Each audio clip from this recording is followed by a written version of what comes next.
Welcome to Financial Focus, brought to you by Gulf Coast Financial Services founder and CEO, John Kuykendall.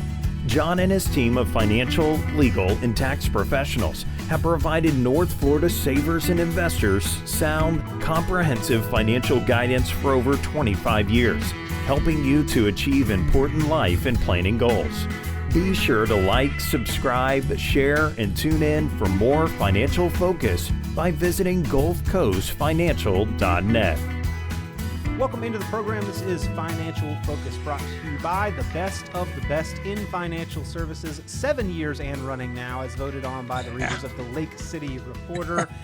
That is Gulf Coast Financial Services, ladies and gentlemen, and founder and CEO, John Kuykendall, here with us. John, another feather in the cap there, being voted best of the best yet again. We appreciate you joining us. Well, thank you, Peter. It's great to be here. Great honor. We were really excited about that. 7 years in a row, and hopefully we can go for number 8. So we're looking forward to that. I can't keep your good team down over there. You guys are doing a bang-up job. No, well, we're trying. We got a lot of stuff going on and a lot of things happening, and we're trying to educate our clients and the people out there that listen to this podcast. We try to educate them with everything we can. In the past, we've done fall seminars. Now, that's not the season. That meant falling for some of our clients, so that, one of the major problems with getting old is your equilibrium's not what it used to be. And so a lot of people are falling. I had a client come in the other day with a black eye and a cut on her head. She'd gotten out of the car and fell and hit the curb. Oh, no. So, we try to do a little bit of everything. We do anything we can to help our clients. Well, my mom had Meniere's disease. It's kind of rare, but the fluid in your ear blocks on one side, and you spin all the time. So she was constantly kind of trying to catch her balance, and I know that happens more frequently as we get older. So I understand that, and John, covering health and wealth and everything in between. And actually, good segue, because on today's program, we're going to be talking about two of the foundational pieces for retirement. One kind of on the wealth side, the other kind of on the health side, the income from Social Security and the health protections and coverage that we get under Medicare.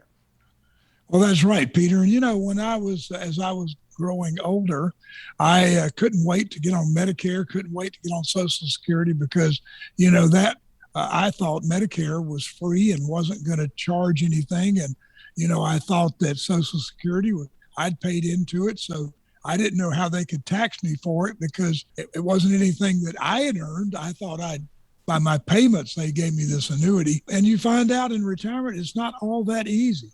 And there's not a lot of help either, Peter. A lot of people out there make the wrong decision that affects them for the rest of their life.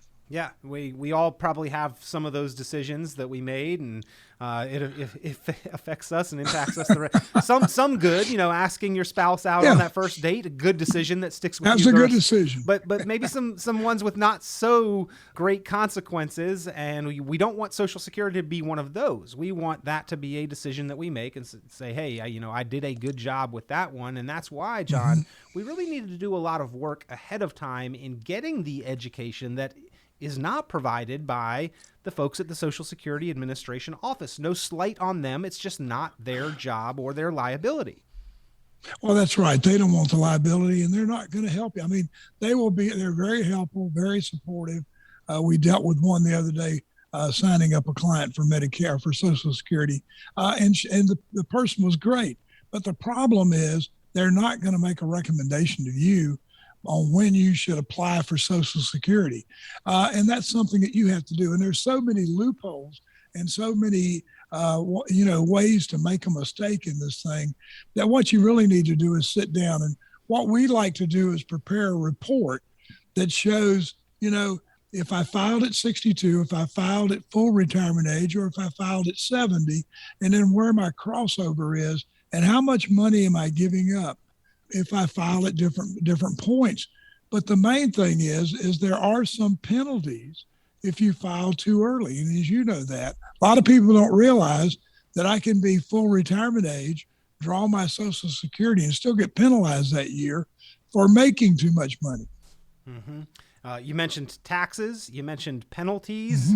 These are all things that we need to know about and be aware of. And these are two separate issues. The timing of when to claim and collect your benefit, spousal income benefits, and then survivor income benefits. If we're a widow or widower, the income is going to change. All of these we'll talk about a little bit more detail on today's program. If you've got any questions, though, ladies and gentlemen, and you want to run that Social Security report and analysis, that is part of the financially focused retirement income plan.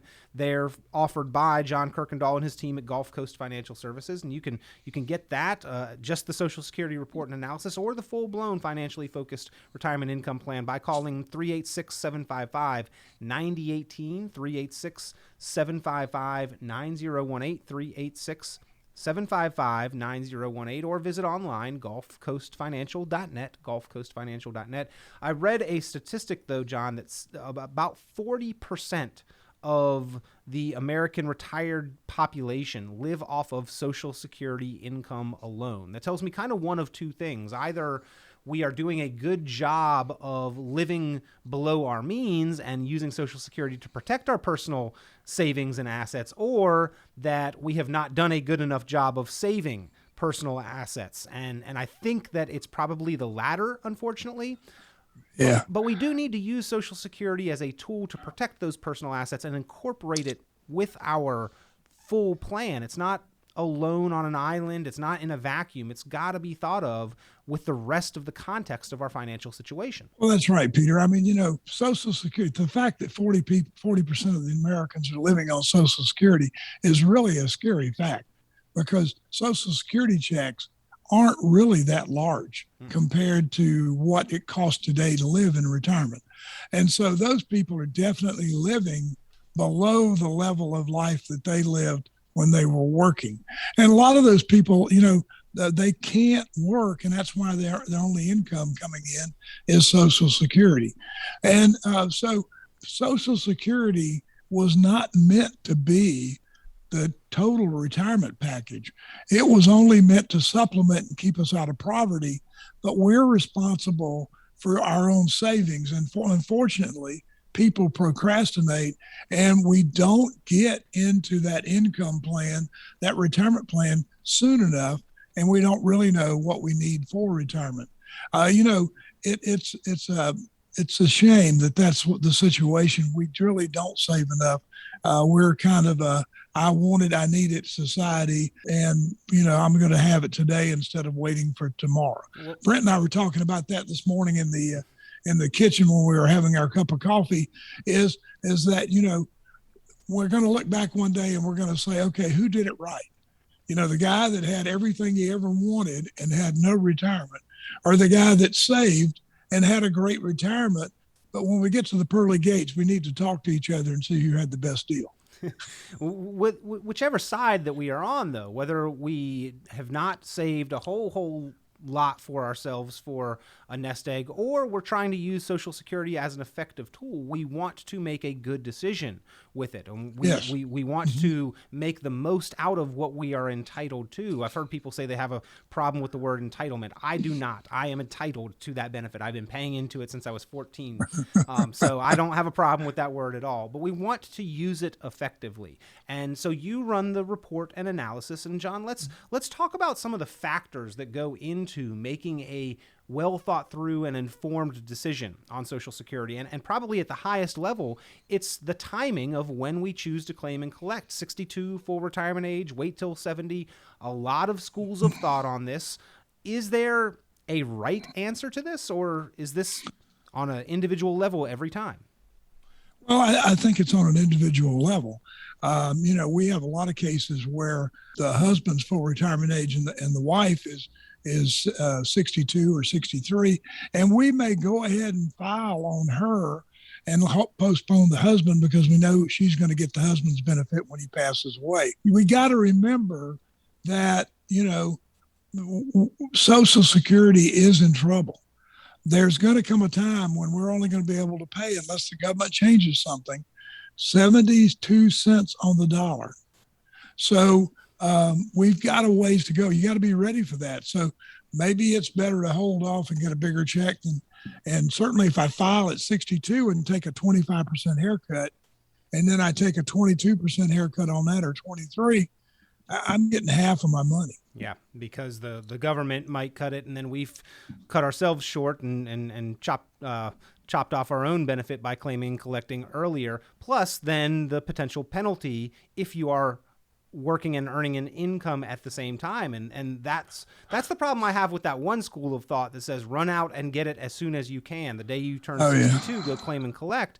Is that if we are in need of that income at that point in time, the government gives us that ability to go get it early. But that's early. We're not fully entitled to our total benefit at that point in time. Our full retirement age is many years later. And if we are capable and able-bodied and out still working and earning an income, the government doesn't view us as needing the income at 62. They view us as double dipping, and they're going to penalize us for doing so. And so we've got to be aware of this and think about the consequences of that decision. But John, the penalty of a reduced benefit, and then the penalty if we are earning income before full retirement age, that is a temporary thing, but the taxes is a separate issue, and that's probably going to last for the duration of our lifetimes. And the income amounts for when Social Security will become taxable are pretty low.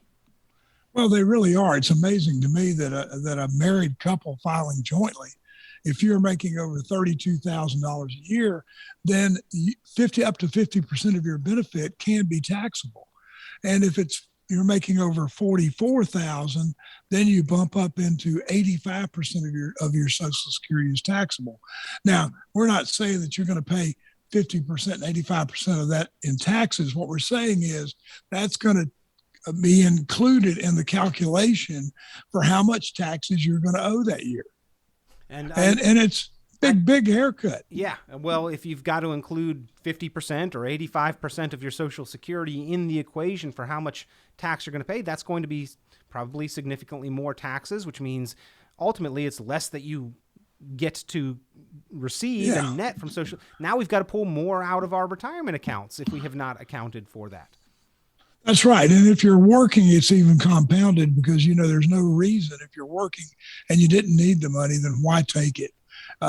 You're right, Peter. We have that mindset that we got to get it before we lose it. And a lot of people, even when they reach full retirement age, they want the money, even though they're working.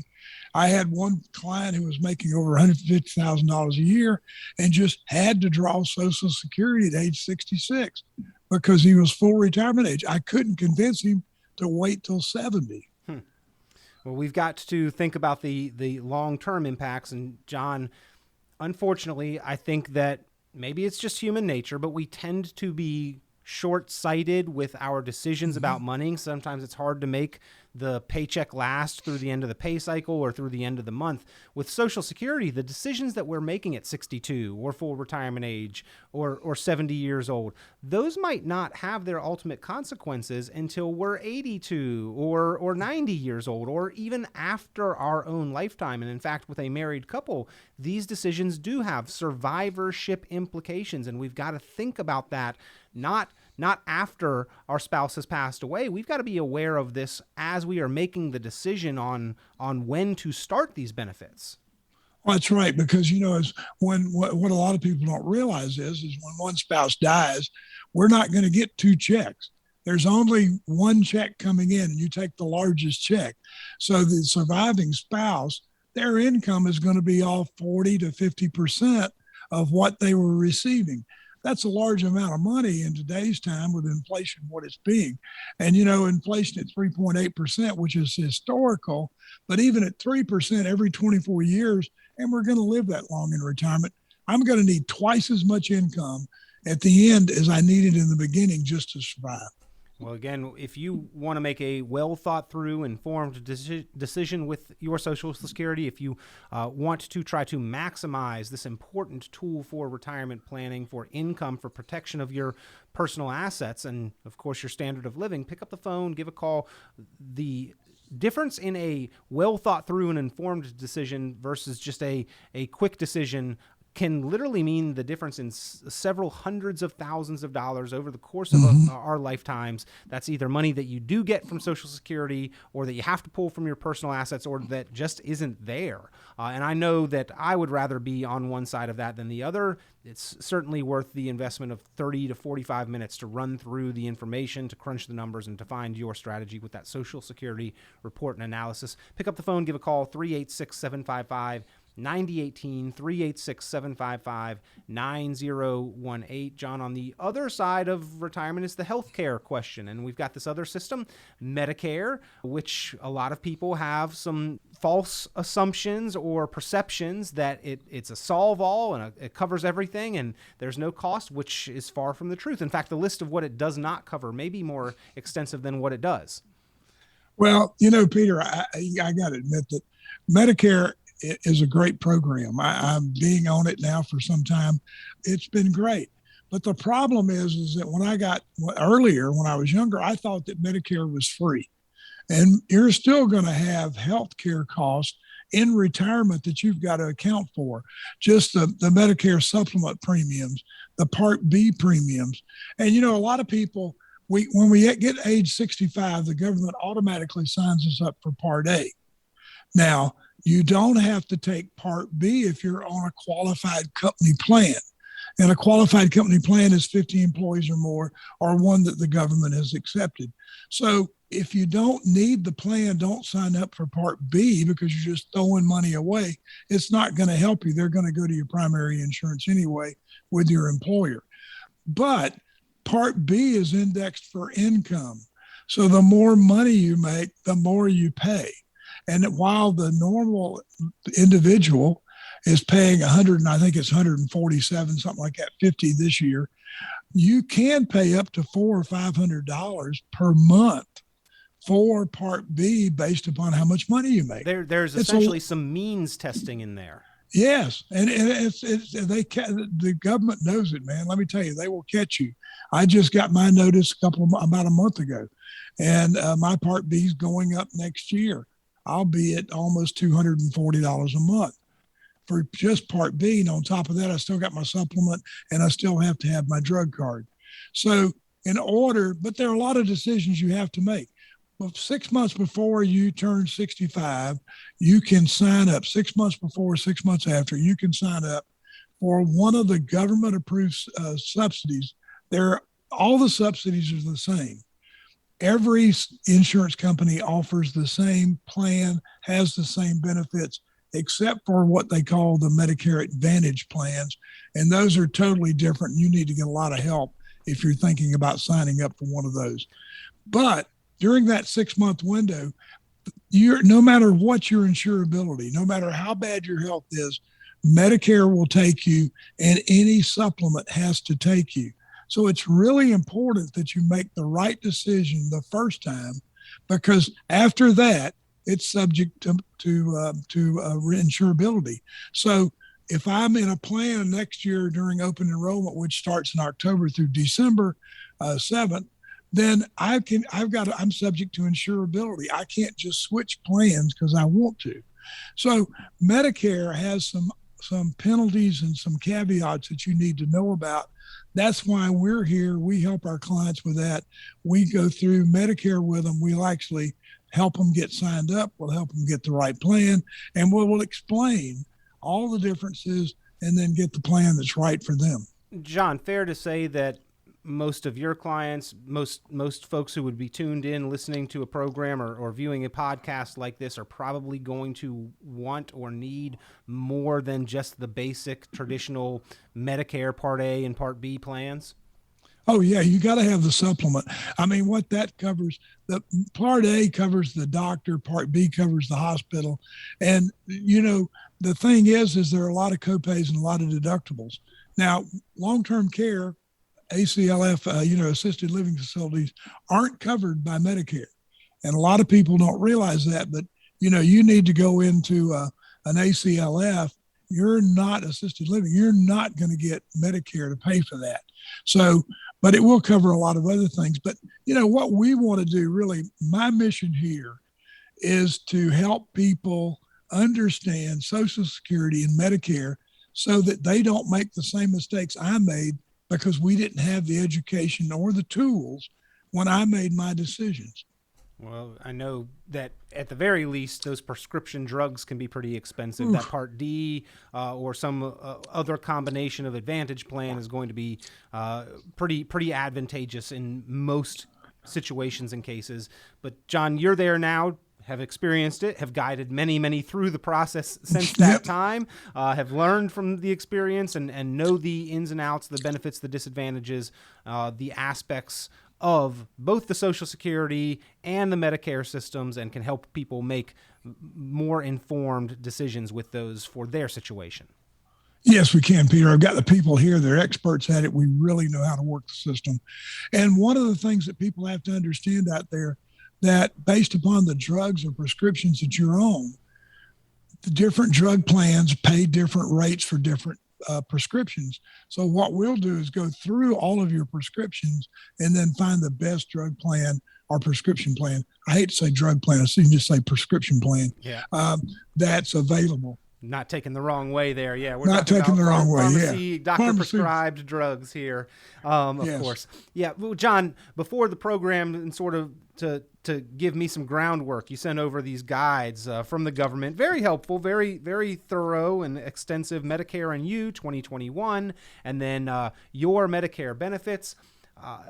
Talking about everything that is covered. I appreciate it. I have to admit that a lot of this it seemed like Greek, and my eyes glazed over. While I know that you can provide these or the links to these official government resources for listeners to the program that may have questions, I think that, at least for me, and I have to bet for many who are listening or viewing, it would be more helpful to have a guide to serve to translate the hieroglyphics that are contained in these resources. Well, we're glad to do that, Peter. We're glad to give people the guides if they want them, but we'll be more than happy to sit down and explain everything with them and help them make the best decision that we think they can make. Well, if you are within that window, maybe about 6 months before that window where you are going to be making these decisions or considering how you will take advantage of what you are entitled to through the Social Security and Medicare systems, if you are making those claims anytime in the near future or just want to be prepared for when you do, pick up the phone, run the report and the analysis, have the team from Gulf Coast Financial Services help and assist you, run through the ins and outs of the Medicare system and all of the different parts and aspects and the letters. Make sure that you are getting the most out of these critical retirement benefits so that you can preserve and protect your personal assets as much as possible. These are the tools to help you achieve and accomplish that. 386-755-9018, the number to call. That's 386-755-9018. 386-755-9018 to speak with John Kuykendall and his team there at Gulf Coast Financial Services and sister company Gulf Coast Tax Advantage, making sure that you've got that retirement income plan, the financially focused plan to keep as much of your money as possible from a tax perspective, from a financial perspective, from the Social Security and Medicare. John, all of that's covered in the financially focused income plan. You bet. And we'll, like I said, taxes is really focused. Estate planning, we want to make sure you have all the documents you need. And so we can make that recommendation to you. Well, always a pleasure speaking with you here on Financially Focused, John. Thank you for being the resource. And again, shooting for 8 years, 7 years and running. The best of the best in financial services. Shooting for 8 from the Lake City Reporter readers. They obviously know the quality of the work that you do there. And John, we want everybody listening to the program to know it as well. That's why we encourage them to give you a call. Thanks, Peter. It's great being here. Have a good week. Be sure to like, subscribe, share, and tune in for more financial focus by visiting GulfCoastFinancial.net. The information presented on this program is provided for informational purposes only, without warranty of accuracy, completeness, or suitability for a particular purpose. This program is not intended to be and does not constitute financial, investment, legal, or tax advice. This information is general in nature and not specific enough to be construed as advice. You should not make any decision based on the information presented on this program without independent consultation with an appropriately licensed professional or competent advisor. Investment in securities or the market involves a potential risk for loss of principal. Trading, therefore, may not be suitable for all listeners. Annuity guarantees are based solely on the financial strength and claims paying ability of the issuing company. Withdrawals of growth from annuities may be taxable as ordinary income in the year it is taken. Individuals should review contracts for specific details of the product's features and costs. Early withdrawals may subject the owner to penalties, fees, or taxes. John Kuykendall is registered with and securities are offered through Kovac Securities Inc., member FINRA SIPC, found online at www.kovacsecurities.com. Advisory services are offered through Gulf Coast Financial Services Inc., a registered investment advisor in Florida. Gulf Coast Financial Services Inc. is not affiliated with Kovac Securities Inc. or Kovac Advisors Inc. Past performance is not indicative of future results. All investing involves risk. Investment decisions should be based on your own goals, time horizon, and tolerance for risk. Due to various factors including changing market conditions and/or applicable laws, the content may no longer be reflective of current opinions or positions.